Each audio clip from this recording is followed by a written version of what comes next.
이주민들의 다양한 시선을 통해 차별이 아닌 차이를 바라보고 인정하는 다수 의견 시간입니다.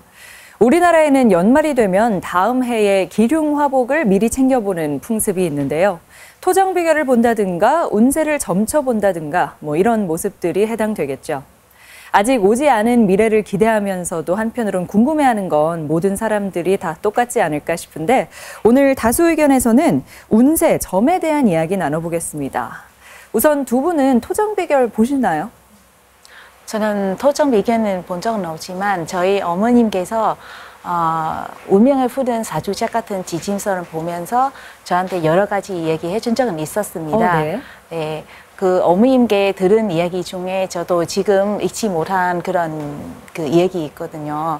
저희 생년과 태어난 시간 보면서 시집은 그 멀리 갈수록 잘 살 수 있다고 얘기하셨습니다. 오, 네네. 네, 처음에 제가 어머님 말은 믿지 않았거든요. 근데 동네 그 범디 같은 범디에 태어난 언니들 시집을 보니까 맞기도 합니다. 그래도 그리고 뭐 동네 어르신들이 또 찾고 같은 이야기 하셔서 점점 믿게 되더라고요. 그래서 저는 중학교 때부터 자꾸 성인이 되면 좀 다른 나라로 좀 이민 가고 싶은 생각이 들더라고요. 오, 네. 그런 거 영향이, 그런 것 때문에 제가 그렇게 생각했는지는 모르겠지만. 그러니까요. 그게 운명인지 아니면 네. 그런 얘기를 많이 들어서인지 네. 모르지만 실제로 이민을 오셨습니다. 네.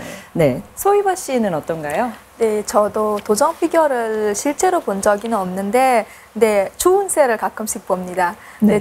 저도 아까 선생님이랑 마찬가지 어렸을 때 결혼하기 전에 우즈베키스탄에서 제가 그 예언을 들은 적이 있는데요. 네. 제가 어느 날 친구랑 놀러 가다가 택시를 탔어요.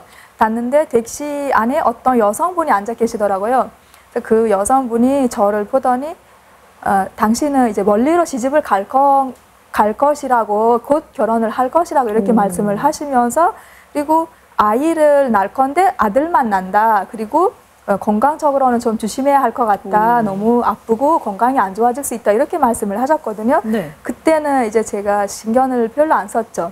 근데 실제로는 제가 얼마 안 된 후에 남편을 만나서 결혼하게 되고, 그리고 이제 멀리로 이렇게 시집을 왔습니다. 시집을 왔는데도 얼마 후에 제가 임신하게 되었어요. 임신하게 되고 질주 중에 제가 너무 아파서 건강적으로 안 좋아지고 수술도 2번 한 적이 있는데요. 네. 그때 몇 개월 후에도 이제 아이 성별을 또 아들이라고 하니까 또 그 여성 한 말이 떠올라서 막 소름이 막 돌았던 적이 있었습니다. 그러게요. 그냥 그러니까요. 그분이 차에 타니까 소희바 씨 보고 말을 그렇죠. 했던 제가 거죠. 물어보지도 않는데 본인이 이렇게 돌아보고 곧 결혼을 할 것 같네. 이렇게 된다. 앞으로 이렇게만 말씀을 하셨거든요. 그때는 이 여성분이 뭐지? 그러면서 신경을 별로 안 썼죠. 네. 참 용한 분이었네요. 돌이켜보니까. 네. 그 사람마다 조금씩 다르긴 하지만 한국에는 삼재, 아홉수 이런 게 있거든요. 들어보셨죠? 네. 네. 내년에 만약에 삼재나 아홉수다 하면은 조심하는 분위기인데 베트남에서는 어떤가요? 역시 베트남과 한국은 비슷한 점 너무 많습니다. 저희 베트남도 삼재 아홉수 있습니다. 삼재는 그 사람한테 3가지 재해를 말하는 그 재해가 있다는 말인데 그 수재, 화재, 풍재라고 합니다. 사람은 12년 주기로 자기 띠 다시 돌아오는데 그 띠가 돌아온 해부터 3년 동안 지금 삼재에 돌아온다고 하거든요. 그러니까 쉽게 말하면 9년마다 한 번씩 삼재에 들어온다고 합니다. 네. 그리고 베트남에서는 49세하고 53세는 사람의 그 인생에서 가장 위험한 시기라고 얘기합니다. 그때는 죽음과 그 나이에는 죽음과 신폐과 아픔에 대해서 많이 얘기하거든요. 네. 그리고 베트남에서 결혼 피해야 한 나이가 있습니다. 그래요? 네. 그 마지막 그 자릿수 1368 인 경우에는 약혼하고 결혼하면 이제 결혼 생활에 조금 행복하지 않다고 얘기한 거 있습니다. 그 계산법은 그 여성에게만 적용이 됩니다. 나이를 피해서 결혼하면 시집에 가서 좀 편하고 화목하게 살 수 있다고 믿기 때문에 그래서 사람은 그 나이 피해서 결혼합니다. 뭐 운세 사주를 꽤 중요하게 생각하는 거네요. 네. 네. 우즈베키스탄은 어떤가요?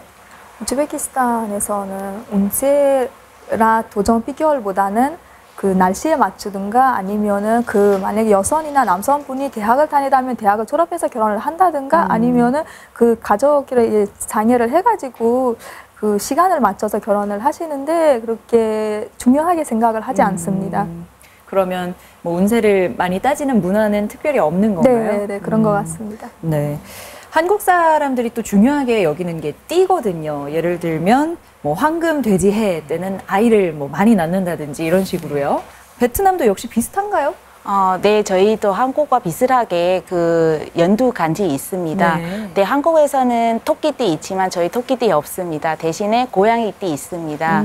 네, 저희도 한국처럼 뭐 올해 뭐 황금 돼지해, 내년에 뭐 황금 쥐해, 그 특정하게 그 좀 의미 부여해서 하는데 간혹을 보면 좀 지나치게 뭐 사업화하는 경우도 있습니다. 네. 뭐 예를 들면 그에 맞는 간지에 뭐 금이나 억이나 뭐 여러 가지 그 재료로 그 간지의 조각상을 만들어서 이제 사람들이 그거 사가지고 집에 가서 뭐 그냥 갖다 놓거나 전시하거나 뭐 심지어 그 조각상을 제사하는 집도 있습니다. 네, 가격도 전차만병이에요. 뭐 금하고 억으로 만든 거는 굉장히 비싸고 뭐 플라스틱에 만들어서 도금하는 거는 저렴하는 거죠. 네, 저는 그런 거는 조금 믿지 않기 때문에 그래서 안 사는데 어머님이 워낙 그 좋아하셔서 해마다 이제 그 해당된 그 간지 조각상은 사가지고 집에서 전시하거든요. 해마다. 네, 그래서 저희 집에 지금 연두 간지가 거의 다 있을 것 같습니다. 네, 다 전시되어 있는 거예요, 집에? 네네. 그렇군요. 오히려 한국보다 좀 더 많이 따지는 경향도 있는 것 같네요. 네네. 우즈베키스탄에도 12간지가 있나요? 네, 12간지는 우즈베키스탄에서도 중요하게 생각하고요. 12년마다 자기 띠가 돌아오잖아요. 네네. 그 12년마다 그 생일날 땐가 아니면은 그 해는 꼭 빨간색을 옷을 한 번씩 사 입습니다. 그 의미는 이제 그 해가 그 사람한테는 어떻게 될지를 모르니까 건강하고 이제 모든 일이 잘 풀리라는 그런 의미로 한다고 합니다. 저도 올해 그 고향을 다녀왔는데요. 올해 우리 어머님 돼지띠고 올해 생신이셔가지고 제가 빨간색 원피스를 사드렸습니다. 네. 어머님한테. 그러니까 빨간색이 좋은 운을 상징하는 네, 건가 봐요. 네. 베트남은 보니까 우리랑 문화가 많이 비슷한 것 같은데 왜 뭐 호랑이띠나 말띠는 여자는 팔자가 좀 세다 이런 이야기도 있거든요. 이것도 비슷한가요? 그거는 약간 좀 다르더라고요. 저희 베트남에서는 여성 뭐 백만띠나 범띠, 뭐 호랑이띠라고 해서 뭐 판자가 센다고 그렇게 뭐 크게 그렇게 하지 않습니다. 뭐 띠마다 가지고 있는 판자가 따로 있기 때문에 그래서 간혹 그런 건 있어요. 이제 사람이 살다 보면 좀 자기 뜻대로 안 되는 경우 있으면 다 반차 탓으로 얘기하는 경우가 있어요. 마찬가지네요. 네, 신기하더라고요. 네. 네, 베트남은 조금 또 다른 점 하나 있어요. 베트남 이런 말이 있어요. 그 trai mùng một gái hôm rằm. 한국말은 1인 아들 보름의 딸. 네. 좀 이해하기 어렵죠. 네. 이제 풀어서 이야기하자면 이제 음력 그 매월 1일에 태어나는 아들과 보름에 태어나는 딸이 좀 다른 아이하고 다른 아이 비교했을 때 좀 성격도 과거하고 따가롭고 몸도 약하고 자주 아프고 키우기 힘든다고 해서 그런 말을 많이 하거든요. 이제 한편을 보면 좀 맞기도 하고 또 한편을 보면 좀 공감하기 어려운 말이고 그래요. 네. 우즈베키스탄은 보니까 운세를 따지는 이런 문화가 없는 것 같은데 그럼 소희바 씨는 한국의 이런 문화가 특이하다고 느꼈던 적이 있을 것 같아요. 제가 처음에 이제 한국에 입국하고 한 달 만에 결혼식을 올렸거든요. 결혼하기 전에 우리 시부모님 저한테 어느 날 그 생년월일 그리고 태어난 시간까지 알려달라고 하시더라고요. 그래서 저도 어머님한테 우즈베키스탄에 있는 친어머님한테 전화를 해서 물어봤죠. 네. 우리 여쭤보고 아버님한테 이렇게 알려드렸는데 어디 다녀오셨어요. 다녀오셔가지고 이런 날짜에 결혼하면 좋을 것 같다 이렇게 말씀을 하시더라고요. 네. 그래서 저는 그때 신기를 했었어요. 한국에서는 결혼식 날짜를 생년월일까지 다 그 계산을 해서 이렇게 좋은 날로 맞춰서 하는구나 그렇게 처음에는 조금 신기했었습니다. 네. 처음이었을 테잖아요. 그렇죠. 우즈베키스탄에서는 제가 그런 거 본 적이 없어서 네. 조금 문화 차이인 것 같다고 그때 처음에 느꼈던 것 같습니다. 네. 베트남은 궁합 중요한가요? 네, 저희도 궁합이 중요합니다. 이게 연두 간치에 또 뭐라고 해야지 네 부류로 그 나눠서 네. 뭐 범띠, 말띠하고 개띠가 같은 궁합이라고 생각하시면 돼요. 그러니까 내산 차이로 같은 궁합이라고 해서 근데 같은 궁합이라고 해서 다 좋은 건 아니에요. 그 네. 반대로 또 좀 안 좋은 일이 또 생길 수 있다는 그런 얘기도 있었습니다. 근데 저는 그런 거는 잘 좀 관심도 없고 또 믿지 않기 때문에 크게는 뭐 중요하지 않다고 생각합니다. 하지만 이런저런 걸 따져서 뭐 날짜를 네, 받고 네. 이런 건 비슷하다는. 아까 이야기한 것처럼 그 나이는 뭐 마지막 숫자 1368은 결혼 좀 많이 피하는데요. 거의 집집마다 결혼할 때 이제 그 나이면 결혼하지 않습니다. 그러나 뭐 30살에 넘어가 버리면 그 나이도 상관없이 시집을 보내야 돼요. 너무 늦어버리니까. 늦었다고. 네. 뭐 어쩌다 보니 궁합 얘기까지 하게 됐는데 이제 열흘 뒤면 2020년 새해가 됩니다. 각 나라의 새해 덕담이나 새해 인사 간단히 들으면서 마무리해 볼까요? 네. 베트남에서는 그 사람 그 나이에 따라서 직업에 따라서 새해 인사도 다르긴 한데요. 그래도 누구에게도 인사할 수 있는 만 공통 인사는 있습니다. 뭐 새해 복 많이 받으세요는 chúc mừng năm mới 아니면 chúc năm mới an khang thịnh vượng. 한국말은 새해 평온과 번영은 기원합니다. 이런 뜻입니다. 네.